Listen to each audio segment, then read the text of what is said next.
Dari mahasiswa yang saya cintai, sekarang kita demonstrasikan cara pembuatan resomal. Resomal itu adalah kepanjangan dari Rehydration Solution for Malnutrition. Jadi kalau Anda melihat 10 langkah tata laksana, Anda membaca 10 langkah tata laksana gizi buruk, di langkah keempat ya, di langkah keempat itu bunyinya adalah mencegah gangguan keseimbangan elektrolit. Nah, untuk mencegah terjadinya, biasanya pada kondisi penderita gizi buruk, diare, itu terjadi gangguan keseimbangan larutan elektrolit dalam tubuhnya, sehingga dia membutuhkan asupan. Nah, untuk itulah kita membuat larutan resomal. Jadi larutan resomal ini diperuntukkan bagi penderita gizi buruk atau balita gizi buruk, anak gizi buruk yang datang dan dengan kondisi diare. Jadi pada fase stabilisasi itu selain larutan resomal yang diberikan, selain formula 75 juga diberikan larutan resomal dan diberikan selang-seling ya. Kalau misalnya diarenya tidak terlalu berat, ya diare ringan, itu diberikan cairan resomal yang diberikan itu berdasarkan umur.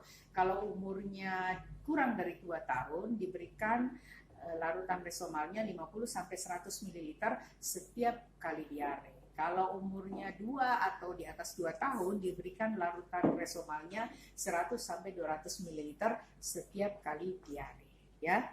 Nah, baik, sekarang kita lihat bagaimana cara pembuatan. Kami mau mendemonstrasikan bagaimana cara pembuatan larutan resomal. Larutan resomal ini itu komposisinya terdiri atas oralit, tetap kita menggunakan oralit 1 saset. Oralit banyak diperoleh di apotik.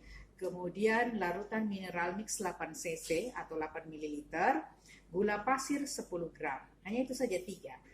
Nah, dari tiga ini kemudian kita tambahkan air matang sampai 400 ml ya. Jadi kita siapkan dulu gelasnya, kalau bisa gelas yang transparan. Ya, ini gelasnya. Kemudian campurkan gula pasir oralit ya. Jadi gula pasirnya tadi mana gula pasirnya untuk resomal? Ini ya. Silakan Ade Asti ini dicampur langsung di gelas. Ini gula pasirnya 10 gram ya, atau 1 sendok makan. Kemudian oralitnya 1 saset. Langsung diberikan oralit 1 saset. Setelah itu terakhir larutan mineral mixnya 8 cc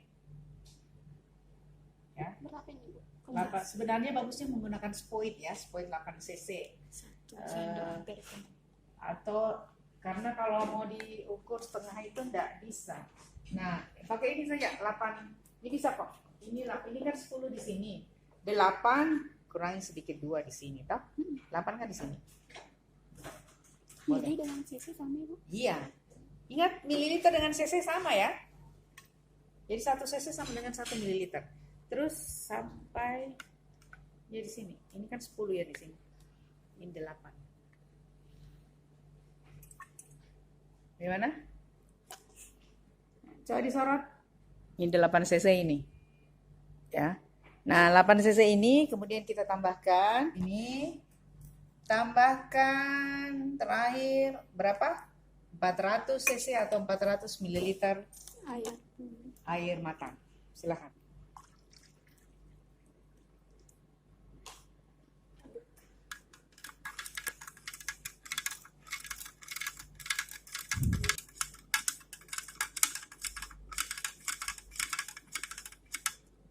Ini sebenarnya kalau kita menggunakan larutan oralit, warnanya kuning ya. Tadi ini karena kita sudah kehabisan larutan oralit, jadi kita menggunakan larutan oralit biasa. Tapi kalau yang biasa dijual itu warnanya ini pas kuning. Jadi kalau nanti Anda ujian praktikum, ini warnanya kuning ya, kalau membuat larutan resomal. ya. Nah, seperti itu. Ini banyaknya. Jadi satu gelas begini banyaknya 400 cc. Ini Anda bisa juga buat 200 cc sebenarnya. Cuman menentukan setengah saset Oralit itu susah. Jadi kadang-kadang kita menggunakan langsung membuat dalam 400 ml. Kalau dia tidak habiskan semua itu, larutan oralitnya, larutan resomalnya boleh disimpan di tempat yang steril, di botol steril dulu. Karena kan tidak mungkin anak bisa mampu menghabiskan sebanyak ini, toh.